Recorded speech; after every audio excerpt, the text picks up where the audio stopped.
back to MLB Now's Top 10 right now. We're doing relief pitchers today, and here is the top 10 so far. Jonathan Loaizaga coming in at number 10, Jordan Romano 9th, Craig Kimbrell, who had quite the split season, 8th, Rafael Iglesias 7th, Colin McHugh 6th, Ryan Presley is 5th, Emmanuel Clase 4th, and then Devin Williams coming in at number 3. The top 2 still to come. We bring in our Sabermetric Super Panel, as we do every year. Great to have back Vince Gennaro, former president of Saber, Sarah Langs, Mike Petriello of MLB.com. Guys, this is I think, the toughest list. I thought it was more volatile than ever. Vince Gennaro, by the way, off camera has told me, you know, Brian, you're very good at these lists, except at relief pitcher. He said that to me. Yeah, he took shots. So I wonder what I'm doing this going. I wonder who I'm missing and where am I messing up. Mike, why don't you fill me in? Give us your top 10. Well, I started off with Hader and Hendricks, and really a 1 and 1A. You could go in either direction for that. I went with Hader over Hendricks just because Hader's issue the previous couple years had been home runs, and he really limited the hard contact. Just 3 home runs last year after 18 the previous 2 years. Hendricks kind of went in the other direction for me a little bit. Number 3, Emmanuel Clase. The strikeout rate is not there for a guy who throws 101, but you cannot square him up. Tons of ground balls, only 2 home runs allowed. Ryan Presley 3, Blake Trinan 4, kind of similar-ish guys I like a lot. I still have Devin Williams in there at number 6. I know his season didn't end well either of the last 2 years. The skills are still there. And at number 7, I think I'm the only one who still has Aroldis Chapman. And here's why. I know he had a really brutal stretch in the middle of the season. He was off to a historic start. He was phenomenal for the first 3 months. He was horrible for 3 weeks. And then people kind of bailed on him and didn't realize he was fantastic down the stretch. This is a guy who's been an elite reliever for like 10 years in a row. I am not going to bail on him for 3 bad weeks. Rafael Iglesias, I think, underrated for me at number 8. Edwin Diaz at 9. And I had to get Chad Green in. I love Chad Green. Threw more relief innings than any reliever last year. You should. Right. Diaz. Wow. Yeah, I know. And yet, right, I just can't get it out of my head. And by the way, that bad pitch selection or sequencing or whatever it is still part of his game.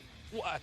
Vince joked that maybe your relief pitcher lists are from 2 years ago. And I think that's what we said about Edwin Diaz. You can't use Vince's material on me. I can, and I did. That's what we said about Diaz his first year with the Mets, and it was 100% true. And I think that turned people off to him too much. He's been so good over the last 2 years. He's been in the big leagues for 6 years. 5 of them have been fantastic. And I want no part of him. I know you're probably right on Chapman, though. It's a very good point. Were we close on Aroldis Chapman? So you didn't make my top 10? You didn't make yours? He was on my list. He was in the 11-ish range. And so that's not on the list, by the way. He was not on the list. On my Google Doc. On my Google Doc, not on my list. Of course, I meant 11.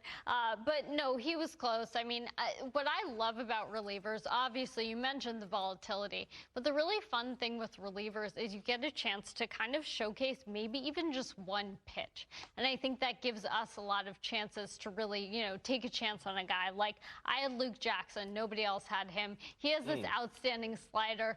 Great movement on it. His run value on it was very, very notable. And so I wanted to put that on there and just get to talk about that pitch for a moment. I was wondering how much am I being overly influenced by the playoffs. I almost had like the whole Braves bullpen in there. It was like, this guy looked great. And you can't think that way. Meantime, Craig Kimbrell is a fascinating case. He was great. I mean, all-time great, Vince. And then he was terrible. You're the only one who had him in the top 10. Explain why. Yeah, and I had him at number 5, so I'm pretty bullish on him. You know, he's still throwing 97, 15 Ks per 9, really. And, you know, and look, he's had stretches before. I don't know if they were as long as this one, where he's lost it and not been effective, and then he's gotten it back again. And, you know, I think he's one of the reasons why the White Sox are going to be one of the favorites next year. I mean, they have an incredible bullpen, and I think he's at the top of it. All right, so now you can all bash me. I have Mark Melancon in my top 10. And look, there's something about certainty, right? That's what worries me about Edwin Diaz. There's something there. Last 5 years, Melancon has a 2.81 ERA. That's nearly 300 innings.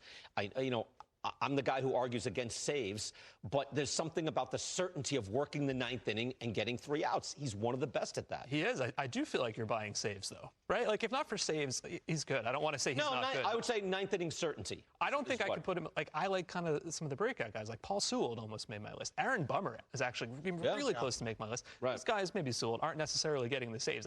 Melancon has been very good for a very long time, but there's no more upside there at this point. Emmanuel Clase, I think you're the high man on Clase. Yeah, well, I'm one of them. I had him at number 4. I think Mike actually had him at number 3. But, I mean, what an incredible promise that this young man holds, I think, for the coming years. Averages over 100 in his velocity. Had a 2.11 FIP, or his 5th last year.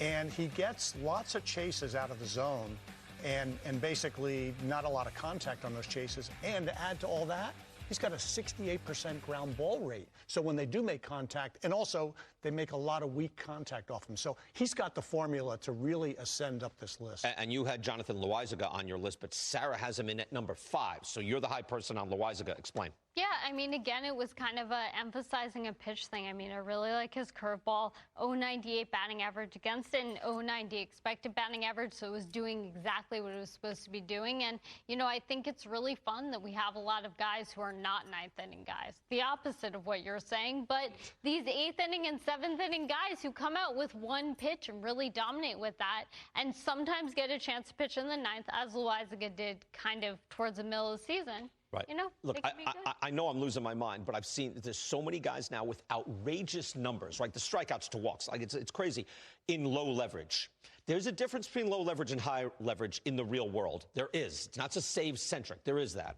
Yeah, that's absolutely true. But are any of the guys on this list who aren't closers pitching in low leverage? Like, is Devin Williams pitching low leverage situations? I don't know. No. I don't know if that applies. I've got Williams third. So, you know, throw that at me. I have him way up there. By the way, I think I'm the only person to have Kenley Jansen. I thought about it. What am I missing on Kenley Jansen? He's number 13. That's the issue for me. I mean, he's great, but, you know, he had a lot of ups and downs last year, right? The first half was not great for him. Then he got a lot